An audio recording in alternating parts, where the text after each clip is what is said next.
A couple of tutorials ago, you were probably surprised to find out that characters and integers are basically the same thing. Well, in this tutorial, you have another surprise for you. You know how you learned about arrays? Let's say an array of integers, and this will have 5 integers, and we can assign it to 1, 2, 3, 4, 5. You might be wondering what kind of variable this is, and of course you'll probably already think, okay, it's just an array. It's an array variable. Well, it's actually a pointer. This int variable isn't just an array variable, it's a pointer to the first element in the array. If you remember, we dereference pointers with the asterisk and then the name of the pointer, ints. So if this really is a pointer to the first element, this should give us the value of 1, which is the first element in the array. So if I print this out,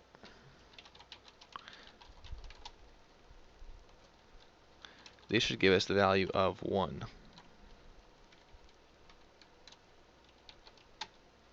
And it gives us the value of 1. So this is really just a pointer. And we already learned about pointers. There's some more that we need to learn about them, but to give you another example, let's actually create a pointer that points to an integer, and we're going to give it the address of the very first element in this array. Address, this is the first integer, the first element in the array, and we're going to give it the address of that, which we use the and sign for that. So now this is a pointer to the first element of this array. And we can now dereference pointer in exactly the same way we could dereference this. And if we run this code, it also gives us 1.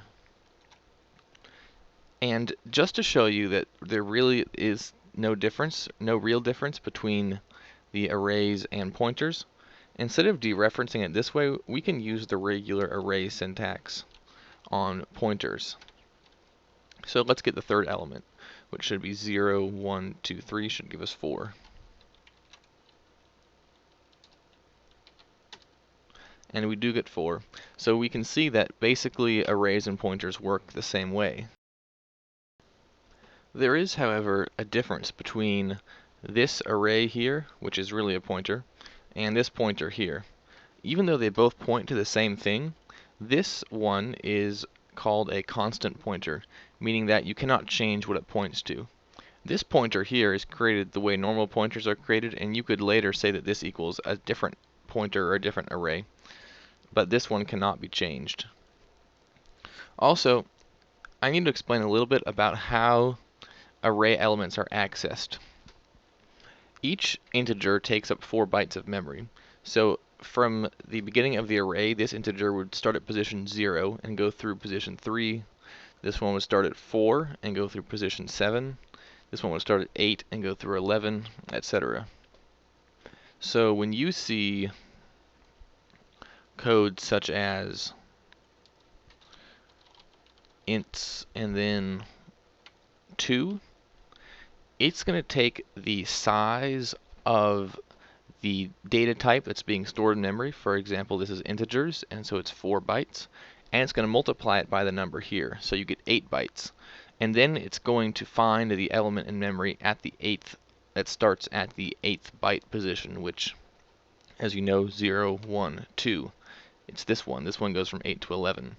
If we did 3 times 4 is 12, and this one starts at 12 and goes through 15. So that's how elements are accessed in memory. With pointers, they can be done slightly differently. For example, the pointer is going to be equal to the reference of the first element in that array.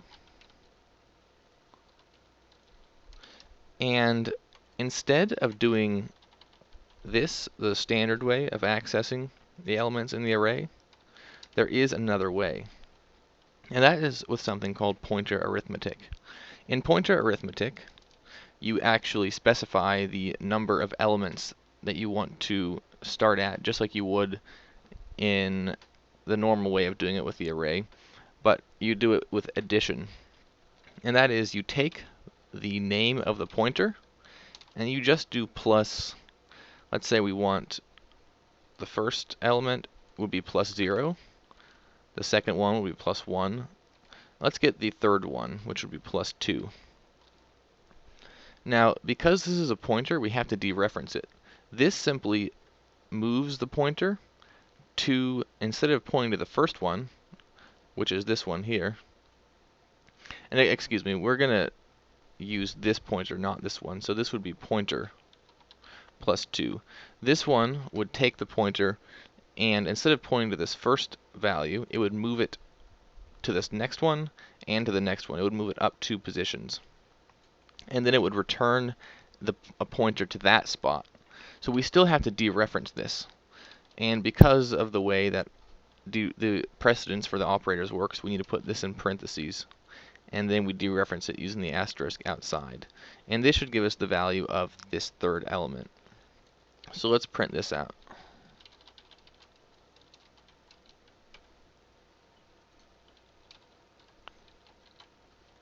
And if everything went correctly, we should see 3. And we do see 3. So an important rule to note is that when you're working with arrays, or which are really just pointers, these two things will always be true. If this is the name of the array, and I is any integer, these will always be the same thing.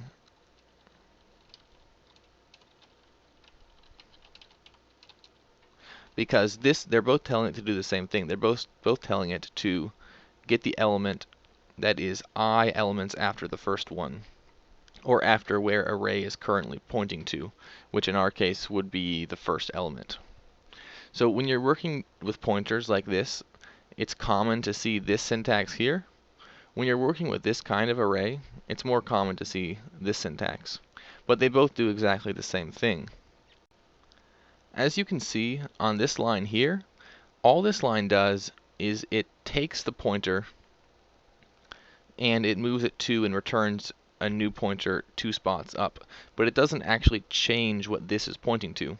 But as you know, you can change what pointers are pointing to. That's kind of the point. No pun intended. So there is a way to change what it's pointing to. For example, to move it up to the next element or to move it down to the previous element. And in this case, since we're at the first element, there doesn't really make any sense to move it down 1. So let's just print out the position, and we'll have it move to the next element, so it'll be pointing to this element instead of this one, which it's currently pointing to. And to do this, we use the increment operators that we just used for variables that added 1 to the value. With pointers, however, they move the pointer to the next element in our array. So pointer plus plus should set our pointer pointing to this value here. So let's print out pointer and see what we get. And we get the next value, which is what we expected. We get the 2. We can also do pointer minus minus, and that decrements the pointer, and it should now be pointing to the first element again, and we should get 1. And we do get 1. In this tutorial, we learned that arrays and pointers are basically the same thing. The only difference is that this is a constant pointer and cannot ever be changed to point to something else. We also learned how to access elements in arrays using the pointer notation, which was this notation here where we add to the pointer and then dereference, or this notation, which is the standard way when you're just working with this type of array here. We learned how to increment and to decrement the pointer, to move the pointer to the next element in the array and to move it back to the previous element. And that's the basics of pointer arithmetic. I told you in a couple tutorials ago when we were going over pointers that if you don't understand my explanation of pointers, that's perfectly okay. It's a really complicated topic, and I don't have much experience with explaining pointers. So if it didn't make any sense, please find another tutorial, find somewhere else that explains it better, because it's really not as bad as I make it seem. So thank you for watching this tutorial, and I will see you again next time.